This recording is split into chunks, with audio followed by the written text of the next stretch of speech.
महान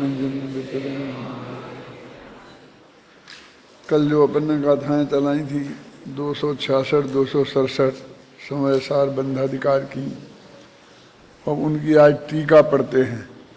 वास्तव में विषय वस्तु तो नई नहीं है, जो गाथाओं में बात थी वही जो सरलता से टीका में कह दी है, और ये चर्चा बहुत पुरानी चलती आई है, इसलिए इसमें नया कुछ ज़्यादा है नहीं। लेकिन जो बात है वो इतनी महत्व की है कि उसे रोजाना नमोकार मंत्र जैसा उसका जाप करें तो भी वो कम पड़े।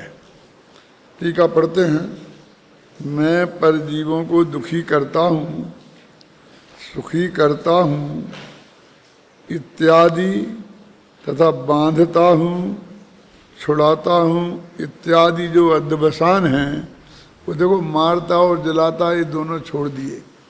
वो पीछे बहुत उन पर घिसाई हो गई थी, अब यहाँ पर उन्होंने दो मुद्दे पकड़े, एक सुखी करना और दुखी करना, और बांधना और छुड़ाना, क्योंकि बंध अधिकार है ना। ये सब प्रभाव का पर में व्यापार न होने के कारण अपनी क्रिया अर्थ क्रिया करने वाले नहीं हैं, इसलिए मैं आकाश पुरुष को तोड़ता हूँ। ऐसे अध्यवसान की भांति मिथ्या रूप हैं, मात्र अपने अनर्थ के लिए ही हैं। ये बात जो अपन ने कही थी कल परसों कि न केवल निरर्थक हैं बल्कि अनर्थक भी हैं, वो बात टीका में आ गई है। कहते हैं जो तुमने दूसरों के बारे में उसे सुखी करने और दुखी करने संबंधी और बांधने और छुड़ाने ये दोनों संबंधी विकल्प किए, वो विकल्प एकदम निरर्थक हैं।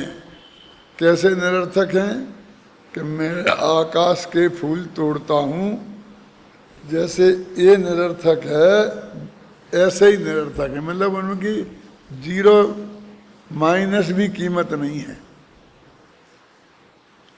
क्योंकि उसमें संभव ही नहीं है कुछ। एक द्रव्य का दूसरे द्रव्य में कुछ करना संभव ही नहीं है, इसलिए ये निरर्थक हैं और अपने लिए अनर्थक हैं। लिखा ना, देखो, मात्र अपने लिए अनर्थ के लिए, अपने अनर्थ के लिए ही हैं, तो अपने को पाबंद होगा उससे। देखो गजब की बात तो ये है कि दूसरे को चाहे दुखी करने का विकल्प हो और चाहे सुखी करने का विकल्प हो, और दूसरे को चाहे बांधने का विकल्प हो या मुक्त करने का विकल्प हो, मुक्ति में पहुंचाने का विकल्प हो, लेकिन दोनों मान्यताएं एक सी मिथ्या हैं। कोई कह सकता है कि नहीं, दूसरे को सुखी करने वाले भाव से और मुक्ति पहुंचाने वाले भाव से तो पुण्य बंधेगा और उससे पाप बंधेगा। आचार्य कहते हैं कि उसका ध्यान बंधेगा पर नहीं है, क्या बंधेगा इस पर है।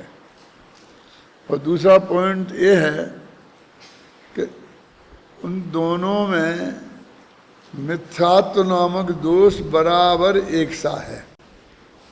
वो जो पुण्य पाप बंधेगा वो तो आघातिया कर्मों में फर्क पड़ेगा, लेकिन जो मिथ्यात्व नामक दोष है और उससे जो बंधेगा मिथ्यात्व की भूमिका में, वो अनंत काल तक के लिए ऐसा मिथ्यात्व कर्म बंधेगा, अनंतानबंदी बंधेगा कि वो अनंत काल तक तुम्हें इस संसार में रोकने में समर्थ होगा। मतलब ये है कि वो मीठे विष के समान है, कि है तो मीठा ना, कड़वा तो नहीं है ना। कि आपको आज जहर खाना है और जहर खाएंगे तो 15 मिनट में प्राणांत हो जाएगा, लेकिन वो जहर मीठा तो है ना, कड़वा मेरे से नहीं खाया जाता। ये जो बात करता है मीठे के और कड़वे की, वो बिल्कुल पागल जैसी बात नहीं लगती है कि ये इससे तू मर जाएगा। क्यों? क्या आज तुझे फांसी पे चढ़ाएंगे? क्या ठीक है, वो तो ठीक है, लेकिन मुझे तकलीफ तो नहीं होगी ना। क्यों? मैंने वो मरने वाली बात पे गौर ही नहीं कर रहा। अब उसके पहले 2 मिनट 1 मिनट तकलीफ होगी तो क्या, और नहीं होगी तो क्या, क्या फर्क पड़ता है? ऐसा सारे जगत की हालत है। आपको ये जानकर आश्चर्य होगा कि अमेरिका में एक बहुत बड़ा मुकदमा चला, केस, और बरसों चला, खूब वकीलों ने बहस करी, बड़ी बड़ी वहाँ जूरी बैठती है। जूरी माने 8-10 लोग बैठते हैं, जज बैठते, बड़े बड़े जज लोग बैठते हैं और वे डिसीजन करते हैं। तो केस क्या था मालूम? कि वहाँ पर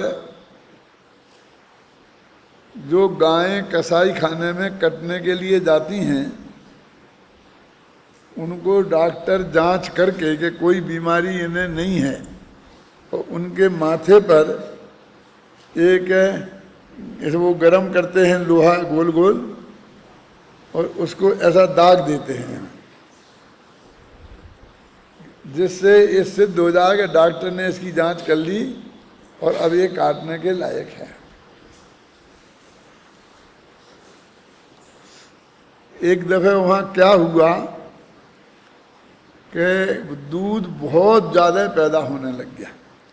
वैसे तो वहाँ आपको पता ही नहीं होगा इस बात का कि कटने वाली गायें अलग होती हैं और दूध देने वाली गायें अलग होती हैं। ये कैसे अलग होती होंगी? वहाँ हर चीज़ अलग होती है। कोई खाने वाला भुट्टा अलग होता है, तेल निकालने वाला भुट्टा अलग होता है, कॉर्न फ्लेक्स बनाने वाला भुट्टा अलग होता है, और खेतों में उन भुट्टों को उसी तरीके से तैयार किया जाता है। तो गायों को भी, बछड़ों को भी, चाहे वो जेंट्स हों चाहे लेडीज, इस तरह तैयार किया जाता है कि वे दूध देंगे ही नहीं, बच्चे पैदा कर ही नहीं सकेंगे, पर वे तो मोटे ताजे हो जाएंगे और उनका मांस ही खाया जाएगा, वो किसी काम की नहीं है। और जो गाय वाली, जो दूध देने वाली गायें इस तरह तैयार की जाती हैं कि खूब दूध देंगी है, और इनमें वो काटने लायक कुछ होगा ही नहीं जिससे वो खाने वो मिले। ये सब अलग अलग होते हैं। लेकिन एक दफ़े क्या पोजीशन हुई वो बता रहा हूँ मैं आपको, बहुत मार्मिक है कि दूध बहुत उत्पादन हो गया, इतना हो गया कि वो बिके ही नहीं, तो वो सस्ता होने लगा। जैसे यहाँ टमाटर 2 रुपये किलो हो जाते हैं ना कभी कभी, तो वहाँ की गवर्नमेंट इसमें बहुत सतर्क है कि वो उसे सस्ता नहीं होने देती है। वो कहती है सस्ता हो जाएगा तो फिर कोई दूध पैदा ही नहीं करेगा, टमाटर पैदा ही नहीं करेगा, इसलिए बाजार में उसका भाव नहीं गिरना चाहिए। और बाजार में भाव कब नहीं गिरेगा? कि जब वो दूध बाजार में ज़्यादा नहीं आएगा। अब नहीं आएगा तो क्या करेंगे? गायों से धोए करके समुद्र में फेंक दें, ये गरीब देशों को दे दें, तो दूध कैसे पहुंचाए? पाउडर बना दें उसका। तो पाउडर, वो गरीब देश इतने गरीब हैं कि उनसे कहा जाता है कि ये पाउडर आप ले जाओ, बस इसका किराया तुम दे देना, तो हम यहाँ देते हैं तुमको और यहाँ से ले जाओ। ये गायें तुम मुफ्त में ले जाओ यहाँ से, लेकिन इसको ले जाने का किराया तुम्हें लगेगा। तो बेचारे वे गरीब देश हैं कि वो उनका किराया टिकट नहीं दे सकते, तो क्या करें? अब समुद्र में फेंकने के अलावा कोई चारा नहीं है। और वो गवर्नमेंट खरीद लेती है दुकानदार से, उनसे, और फिर गवर्नमेंट फेंक देती है। अब हम कहते क्या, कैसे पागल हो गए? अब वो गायें करीब 1.5 लाख गायें ऐसी ज़्यादा हो गई कि गवर्नमेंट ने नक्की किया कि इन गायों को कत्ल कर दिया जाए। क्या? इसलिए उन्होंने घोषणा करी देश में कि जो जो अपनी गायों को बेचना चाहते हैं दूध वाली गायों को, पहले तो बेच नहीं सकते थे कसाई खाने को, वो यहाँ लाएं और उसको यहाँ पर इतने पैसे में बेच जाएं, लेकिन गाय पर वो निशान लगा देंगे काय का, आप समझ रहे हैं ना, कि जिससे कोई आदमी द्वारा उसी गाय को लाकर गवर्नमेंट से डबल पैसा ना ले जाए। ऐसी बेईमानी वहाँ भी होती है, समझ गए ना। निशान नहीं लगाए उन गायों को और पैसा दे दें तो वो द्वारा ले जाएं, इसलिए वो निशान लगाने का नक्की हुआ, वो अलग टाइप का निशान था। एक आदमी ने केस कर दिया कि साहब इनको निशान लगाने में बहुत क्रूरता बरती जाती है, एकदम गरम गरम लोहे का ऐसा दाग दिया जाता है, ये बहुत बड़ा अन्याय है इनके साथ। अब उस पर केस चला कि भाई ये अन्याय गलती है कि नहीं है।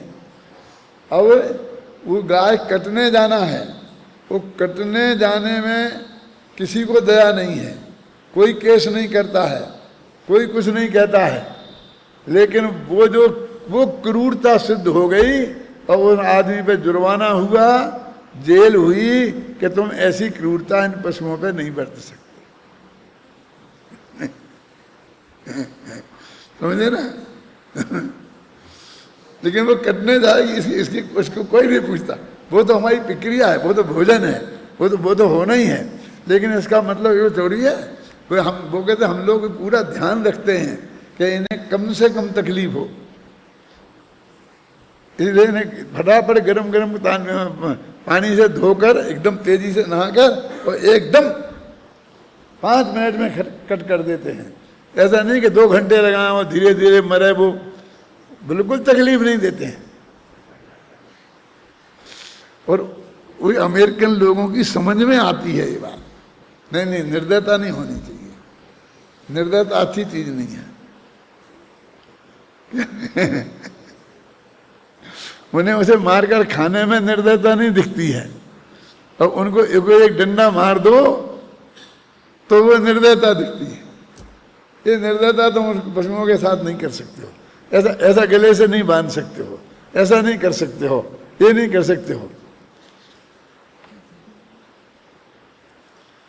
ऐसे अपने हैं, अपन हो रहे हैं। कैसे हो रहे कि वो तो दिख रहा है पुण्य बंधेगा कि पाप बंधेगा, लेकिन मिथ्यात्व नामक महा दुष्कर्म बंधेगा जो अनंत काल तक हमें संसार में रुलाएगा, उसकी तरफ किसी का ध्यान नहीं है।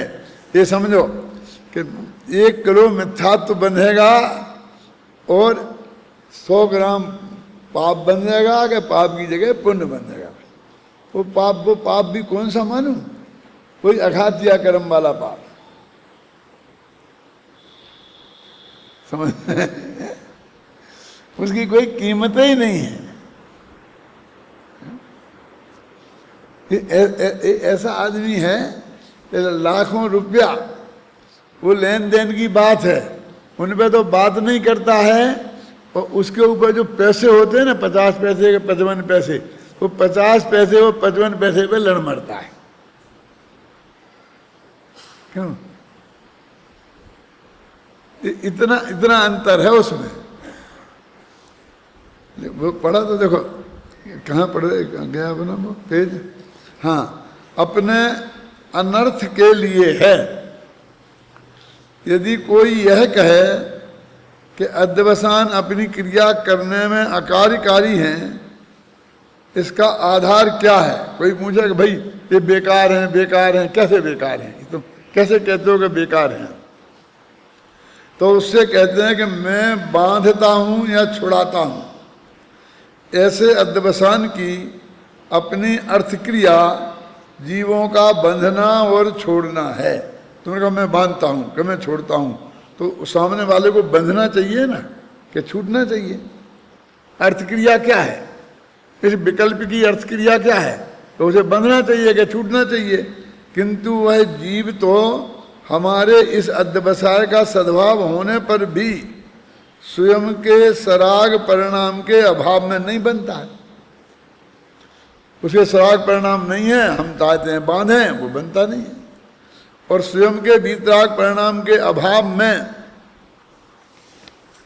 मुक्त नहीं होता, तथा हमारे उस व्यवसाय के अभाव होने पर भी हमें मारने का भाव नहीं हुआ, बचाने का नहीं हुआ। वो स्वयं के सराग परिणाम के सद्भाव से बनता है और स्वयं के वीतराग परिणाम के सद्भाव से मुक्त होता है। इसलिए पर में अकिंचित पर होने से हमारे ये अध्यवसाय भाव अपनी अर्थ क्रिया करने वाले नहीं हैं, है ना, इसलिए व्यर्थ हैं, इसलिए मिथ्या भी हैं। ऐसा भाव है कि वो अपनी क्रिया करने में समर्थ नहीं होंगे।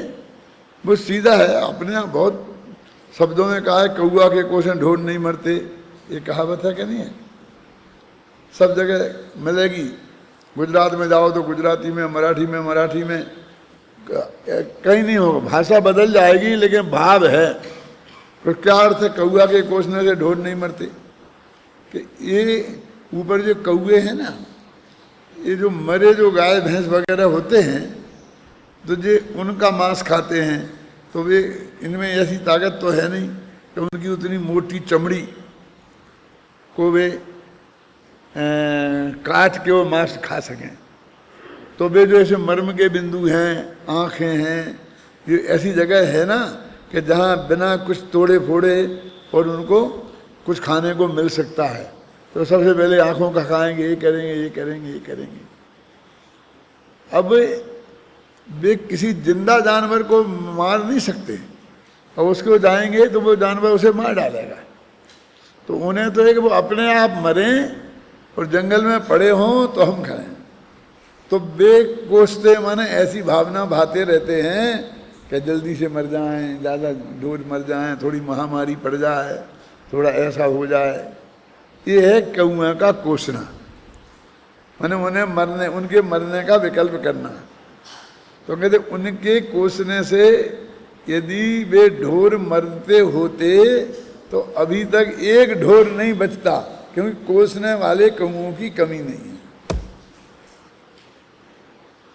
अब ये जन जन में कहावत है, बस बोलो। अब ये यही कुंद कुंद कर, यही धर्म की बात है, बिकॉज असली जैन धर्म की बात है। तुम कौआ हो जो कोस रहे कि ये मर जाओ, ये मर जाओ और मर जा, और वो नहीं मरता कोई तुम्हारे कोसने से। अभी कौन कोसने से नहीं मरता है, हम माने तो मर जाएगा ना। ये तो अध्यवसान भाव तो मन में उत्पन्न होने वाले हैं, वाणी में होने वाले हैं, तो क्रिया में भी कि तुम्हारी कुछ भी करो उसका आयु बाकी है, वो नहीं मरेगा, उसे कर्म का बंधन नहीं होगा। तुम कितना ही कोशिश करो कि उसे कर्म बन जाए, और वीतराग भाव नहीं है उसके, तो तुम कितना ही उसे छुड़ाने की कोशिश करो वो कभी छूट नहीं सकता। आपको मालूम कि जब रामचंद्र जी को केवल ज्ञान हो गया, उसके पहले आपको मालूम है कि सीता जी ने उन पर बहुत उपसर्ग किया था, आप सोच भी नहीं सकते। इसलिए नहीं बदला लिया था पुराना, वे स्वर्ग में देवता हो गई थी और उन्हें पता चला कि रामचंद्र जी ध्यान कर रहे हैं क्या, तो बैर लेने आई होगी कि मुझे जंगल में भेज दिया था और मुझे अग्नि में झोंक दिया था। नहीं, यदि ये कर्म काट के मोक्ष चले गए तो फिर मेरा इनका समागम कभी नहीं होगा, इसलिए इनको डिगा दो तो ये भी मरमरा के यहीं स्वर्ग में आ जाएं तो बड़े साथ साथ रहेंगे। अरे साथ साथ रहेंगे, पत्नी बन के रहने का भाव नहीं था, क्योंकि उनने तो स्त्री लिंग का छेद कर दिया था और वे स्वर्ग में जाकर के इंद्र बन गई थी। प्रीति इंद्र, इंद्र नहीं प्रीति इंद्र।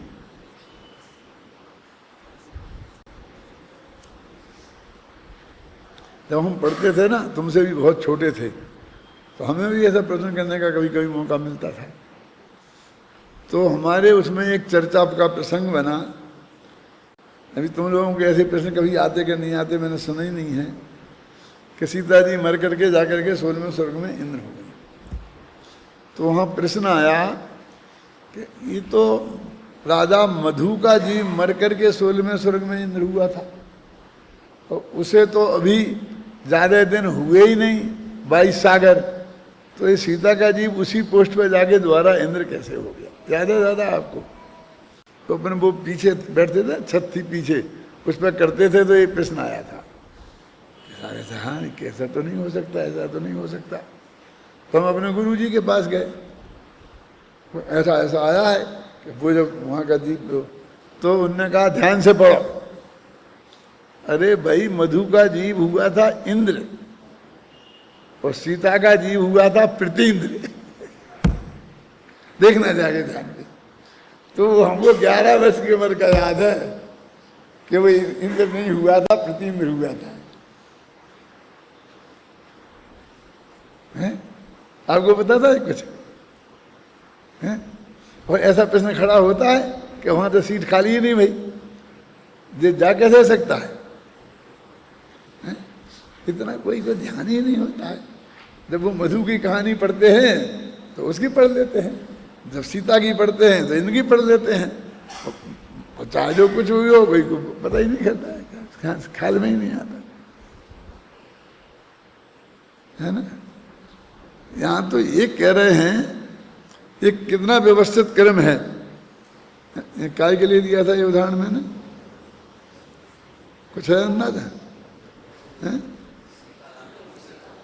हैं? हाँ, उपसर्ग काय के लिए कि ये मोक्ष ना चले जाएं, बोलो। और आखिरकार उनको वो कुछ नहीं कर सकी, उन्होंने बहुत रूप बनाया सीता का, और जाकर ऐसा बोला कि हे राम, मैं तो तुम्हारे वियोग में कितनी दुखी थी, मैंने बहुत बड़ी गलती करी कि तुमने बहुत मनाया था, फिर भी मैं दीक्षा लेके चली गई और मैंने तुम्हारी बात नहीं मानी। मान जाती तो अपन कैसे आराम से रहते, अब तुम मेरी बात मान जाओ।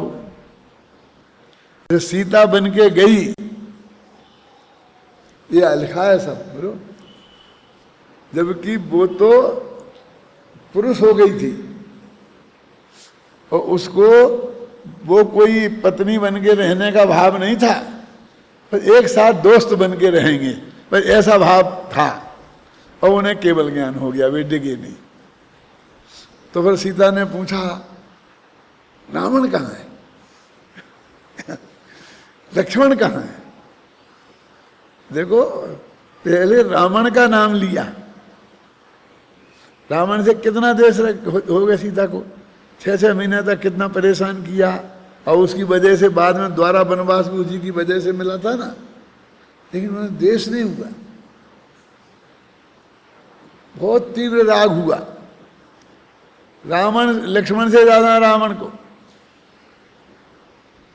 और उन आचार्यों ने बताया कि वो कई भवों का मामला था, रावण भी इतना मोहित हुआ था, वो भी उसके पीछे भी कई भवों के उनके संबंध थे, और सीता को भी वही जोर मारा। तो उन्होंने कहा कि भाई वे दोनों एक ही जगह हैं, तीसरे में। तो सीता वहां दोनों को वहां से निकालने को गई, सीता का जीव, मतलब वो तो 16वें श्लोक का प्रतीन्द्र था, कितनी बड़ी शक्ति थी।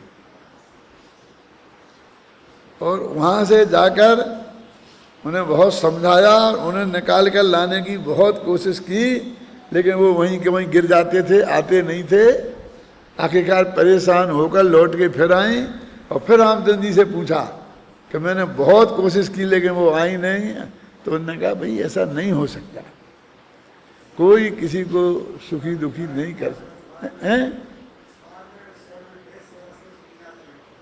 कौन थे?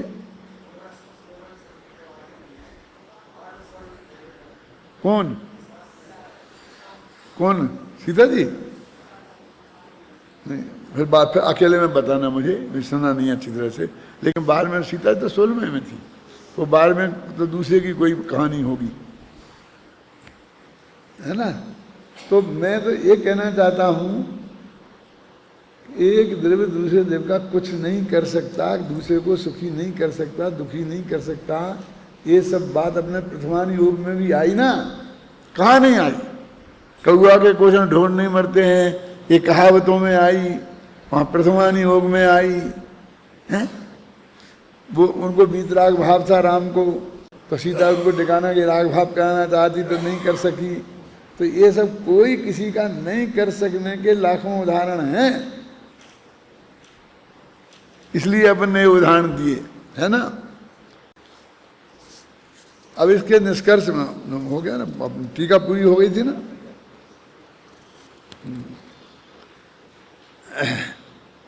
यदि कोई कहे कि अध्यवसान अपनी क्रिया करने में अकार्यकारी हैं, इसका आधार क्या है, तो उससे कहते हैं मैं बांधता हूँ छुड़ाता हूँ। ऐसे अध्यवसान की अपनी अर्थ क्रिया जीव को बांधना और छोड़ना है, किंतु यह जीव तो हमारे इस अध्यवसाय का सद्भाव होने पर भी स्वयं के सराग परिणाम के अभाव से नहीं बनता और स्वयं के वितराग परिणाम के अभाव से मुक्त नहीं होता, तथा हमारे उस अध्यवसाय के अभाव होने पर भी स्वयं के सराग परिणाम के सद्भाव से बनता है और स्वयं के वितराग परिणाम के सद्भाव से मुक्त होता है। इसलिए पर में अकंचित कर होने से हमारे ये अध्यवसान भाव अपनी अर्थ क्रिया करने वाले नहीं हैं, इसलिए मिथ्या भी हैं, ऐसा भाव है। ये गुरुदेव श्री ये बताते थे कि एक द्रव्य दूसरे द्रव्य में अकिंचित कर है, कोई किसी का कर नहीं सकता है।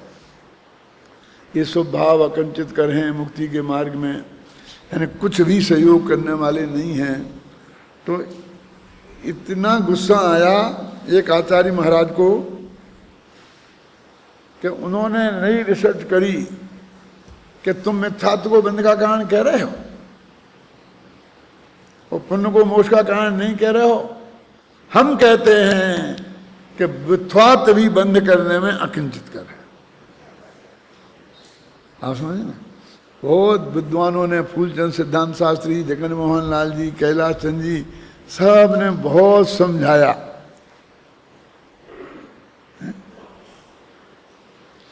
अकिंचित कर नाम से किताबें निकली, तब लोगों ने अकिंचित कर शब्द से परिचित हुए लोग कि क्या होता है अकिंचित कर।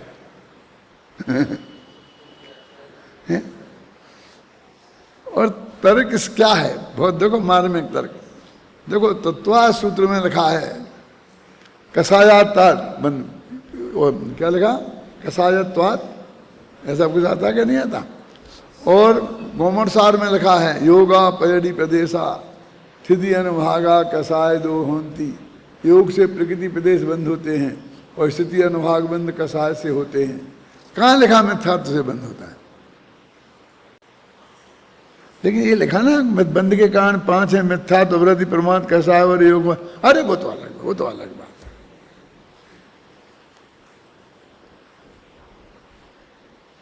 चलो बहुत बहुत संघर्ष चला और ये पोजीशन हो गई कि मुंह से अकिंचित कर शब्द निकालो तो तुम्हारी पिटाई हो जाए। तो लोग वर्षों तक तो बचते रहे उस शब्द से कि मुंह से निकालो ही नहीं बचे शब्द।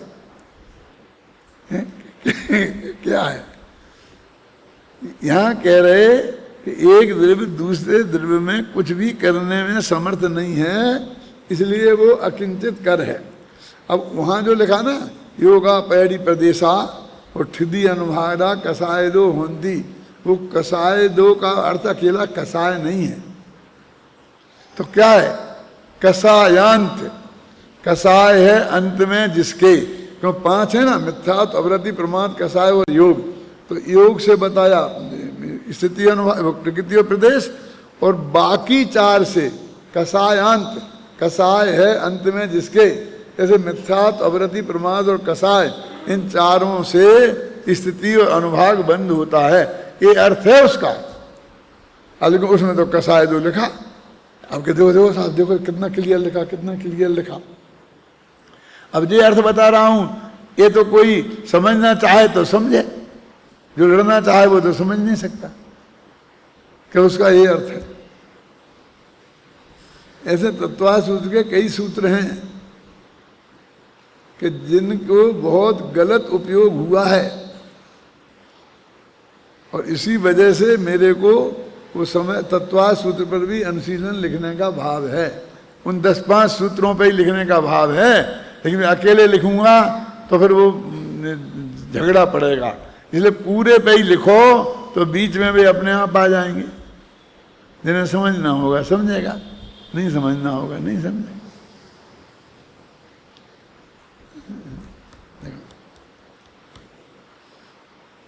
देखो इसके बाद में वो कलश लिखते हैं, अनेनाद बसाये ने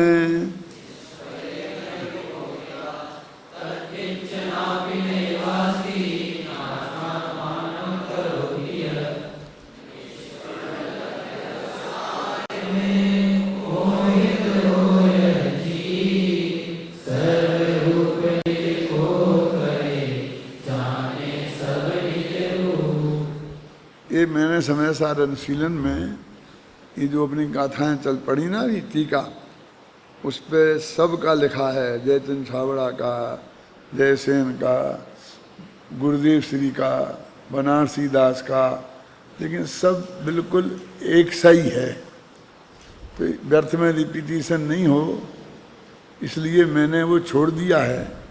वैसे मैंने पढ़ा है, मैंने ही लिखा है और मैं अभी भी पढ़ के भी आया हूँ 5 मिनट पहले भी, लेकिन अब समय अपना बेकार जाएगा इसलिए मैंने उनको नहीं पढ़ा है। अब अपना आगे बढ़ रहे हैं। कहते हैं ये जो कलश है ये पिछली गाथा का समापन का है और अगली गाथा का उत्थानिका का है, ये बीच का ऐसा कलश है, दोनों को जोड़ता है। अनेन अद्यवसायेन निष्फलेन विमोहिता, ये जो अध्यवसान है कि मैं पर का करता हूँ, मैं पर का बांधता हूँ, छुड़ाता हूँ, सुखी दुखी करता हूँ, ये निष्फल हैं। फिर भी इनसे विमोहित होकर ये आत्मा पर द्रव्य में मोहित होकर एक ये मैं हूँ, ये मेरे हैं, ऐसी बुद्धि करता है। मैं इनका हूँ, ये मेरे हैं, ये दो ही तरफ से होती है। कई जगह लिखी होती है, कई जगह नहीं लिखी होती है।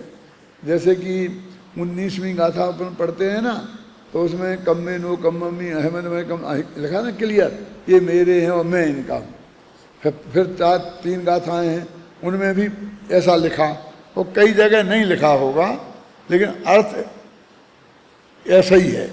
चाहे वे अपने हैं ऐसा मानो और चाहे ये मानो कि हम उनके हैं, उन दोनों का एक ही अर्थ होता है। कि देखो इस निष्फल अध्यवसाय से मोहित हुआ जीव आत्मा अपने को सर्वरूप करता है। ऐसा कुछ भी नहीं है जिस रूप यह अपने को ना करता हो। कुछ भी नहीं है क्या मतलब जो इसके जानने में आता है वह उसे अपना बनाता है।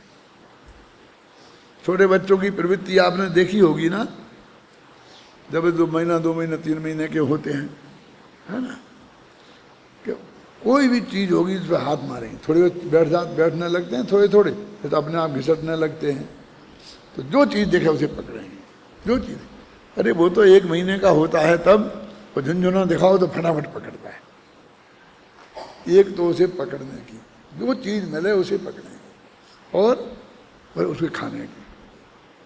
वो खाने की है कि नहीं है, जहर है कि अमृत है, गंदी है कि वे है।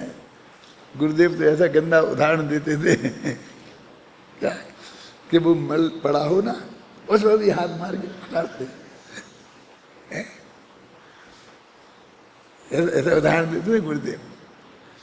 कोई भी चीज उसे दिखना चाहिए, उस पर हाथ मारेगा और अपने मुंह में ले। माने समझ लो कितनी भूख होती है, रसना इंद्री कितनी प्रबल है।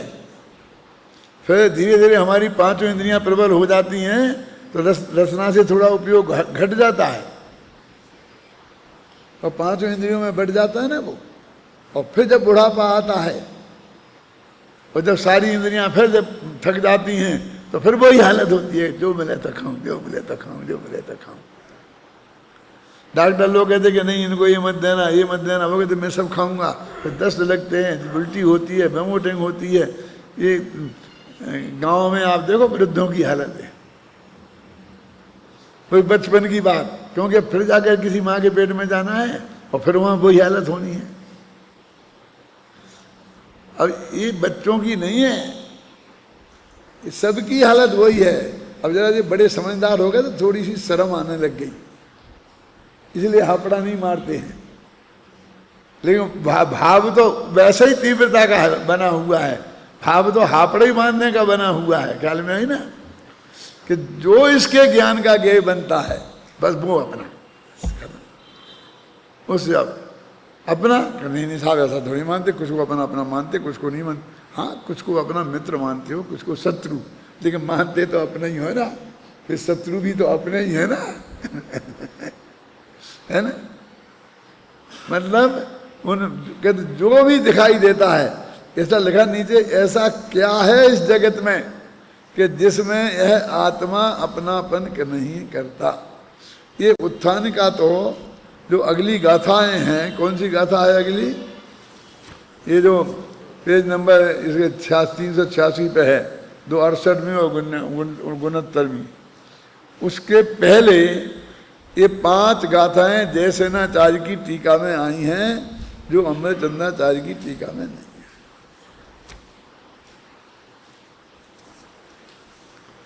अब इन 5 गाथाओं में क्या है, मैंने इसका पद्यानुवाद भी कर दिया और गद्य भी लिख दिया, और कुछ नहीं लिखा क्योंकि और कुछ लिखने लायक नहीं है। एक दफे गाथाएं और पद्यानुवाद पढ़ लो तो तुम्हें मालूम पड़ जाएगा क्या है। पढ़ो, एक अच्छा जने स्पीकर पे पढ़ो ढंग से, इसमें भी याद है।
बारीकी से आपने ध्यान दिया हो, अकेला पढ़ा नहीं हो तो एक एक शब्द को बदल कर ये 5 गाथाएं बनाई गई हैं।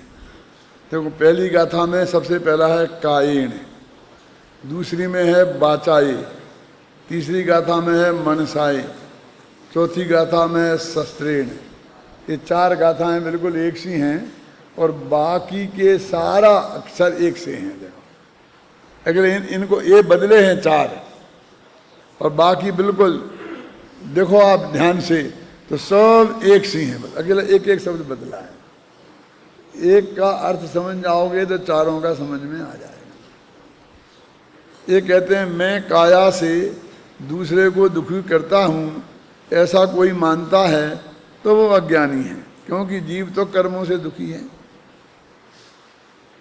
अब कोई मानता है कि मैं वचन से दुखी करता हूँ तो वो अज्ञानी है, क्योंकि जीव तो कर्मों से दुखी है। कोई मानता है कि मैं काया से दुखी करता हूँ तो वो अज्ञानी है, क्योंकि जीव तो कर्मों से दुखी है। कोई मानता है कि मैं हथियारों से दुखी करता हूँ तो वो जो है ये चार गाथाओं में बाकी तर्क एक सा दिया, एक एक शब्द बदला है। और अब एक बात और भी कि इनमें चार बातें चल रही थी ना अपनी, कौन कौन सी? दुखी करना, सुखी करना और बांधना और मुक्त करना, चार बातें चल रही थी ना। इनने अकेली एक दुखी करने वाली बात पकड़ी। अब इनकी माने तो ऐसी चार चार गाथें उन पे और बना लो, तीनों पे, तो 4 की 16 गाथाएं हो जाएंगी। कितना सरल काम है, 16 गाथाएं बन गई।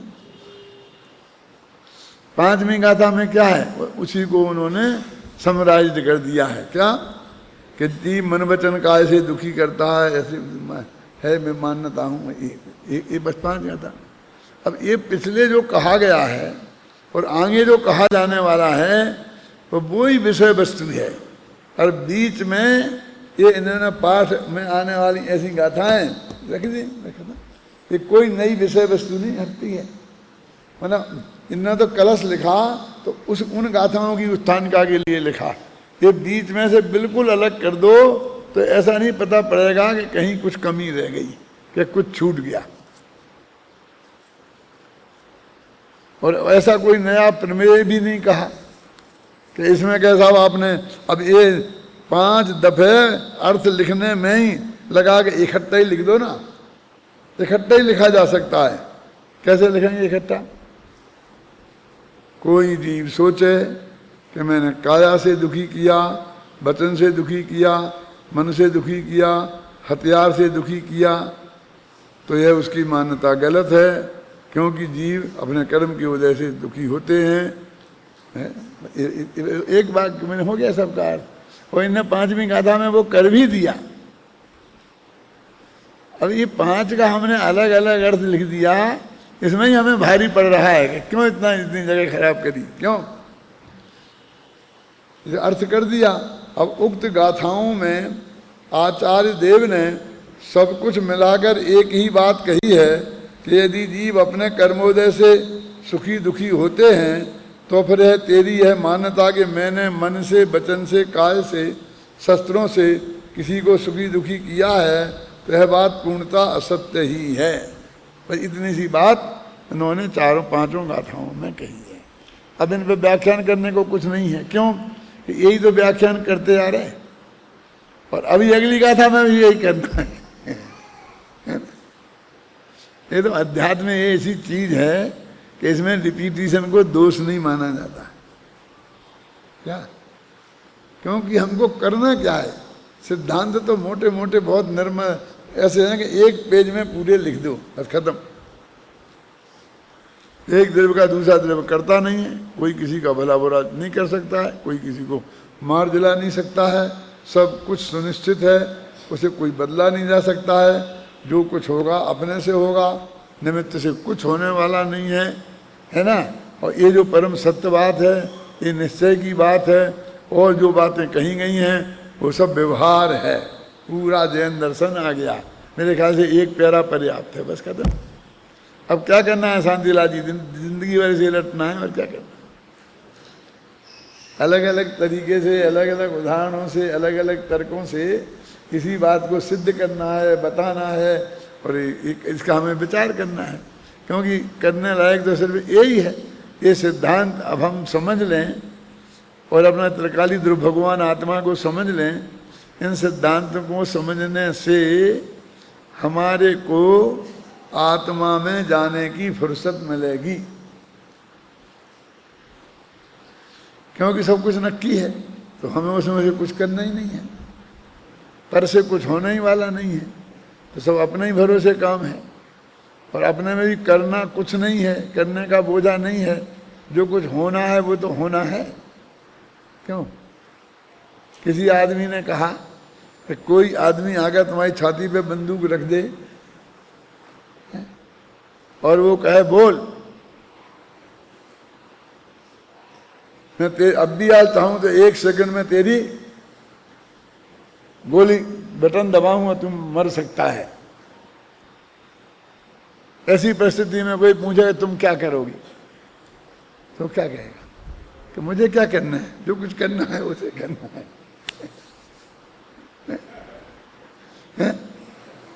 बोले उसमें भी वो निश्चिंत है। क्यों? कि मुझको कोई काम ही नहीं है। मानना हो मान, नहीं मानना हो नहीं मान, मेरे को कोई काम ही नहीं है। आपको बहुत अटपटा लगता होगा ना। मैंने श्रीमद का सुनाया था ना, गांधी जी ने पूछा था तब कि वो सामने वाला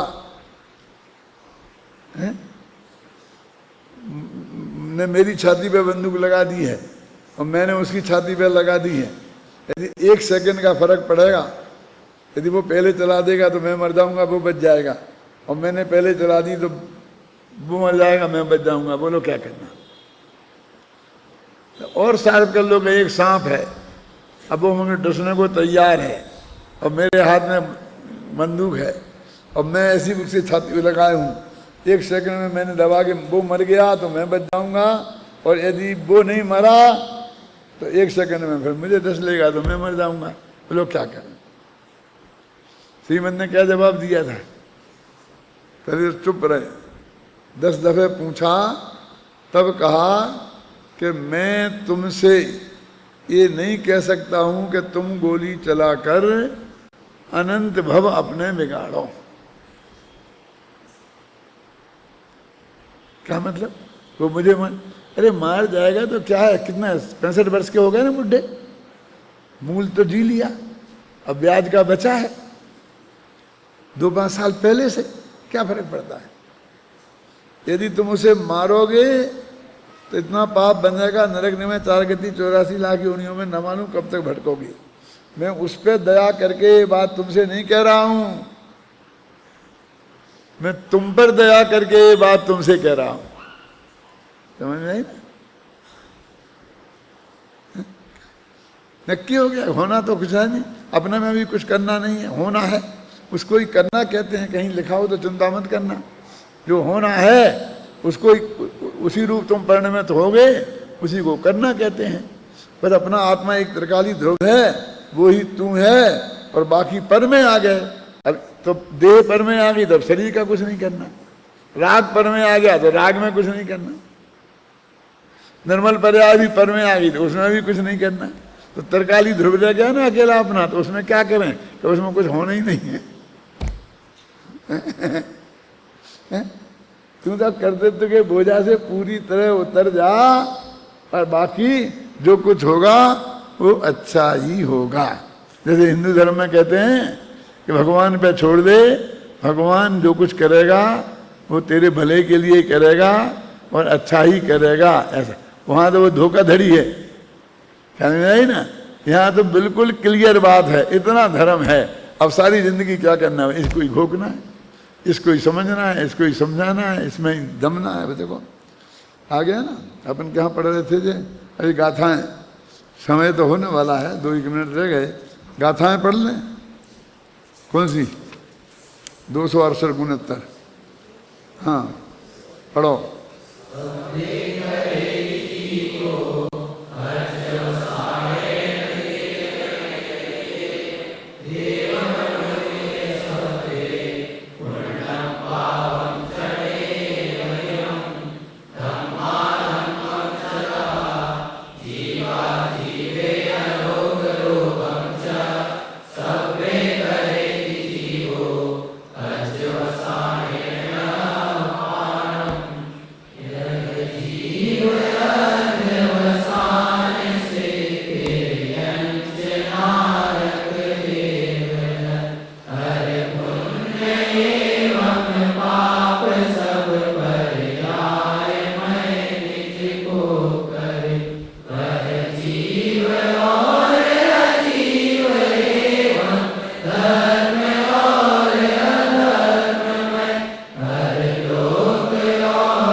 क्लियर शब्दों में। पहले तो पर्याय पकड़ ली, मनुष्य देव नार की असमान आदि द्रव्य पर्याय, फिर पुण्य और पाप, इस सारी पर्याय में अपने को करता है।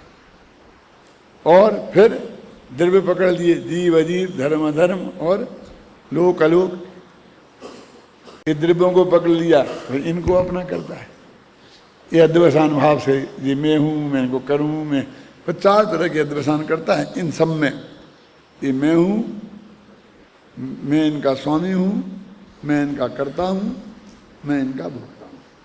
और उल्टा कर लो कि ये मेरे हैं, ये मेरे स्वामी हैं, ये मेरे कर्ता भोगता हैं। बस ये अज्ञानी की मान्यता है। और इसने ऐसी मान्यता ही इसने आज तक की है कि मियाँ की दौड़ कहाँ तक के मस्जिद तक, कि इसकी दौड़ कहाँ तक के मान्यता तक, बाकी इसकी सीमा के बाहर तो इसने कुछ किया ही नहीं। हो तंदुल मत्स्य जैसा है, तो ये तंदुल मत्स्य जैसा ये सब्जी, क्योंकि उसके सामने ऐसा घेरा बना है कि उस घेरा के बाहर कुछ कर ही नहीं सकता, है ना। वज्र की दीवार है ना ये दो द्रव्यों के बीच में, तो कर ही नहीं सकता कुछ। बस अकेला विकल्प करने की सीमा है, इसलिए विकल्प का परम करता विकल्प कर्म केवलम है। पर तेरा विकल्प तक सीमा है, और ये विकल्प कर करके आज तक अनंत दुख पाए हैं, और विकल्प को तोड़कर निर्विकल्प हो गए अनंत सुखी हो सकता है। बाकी कल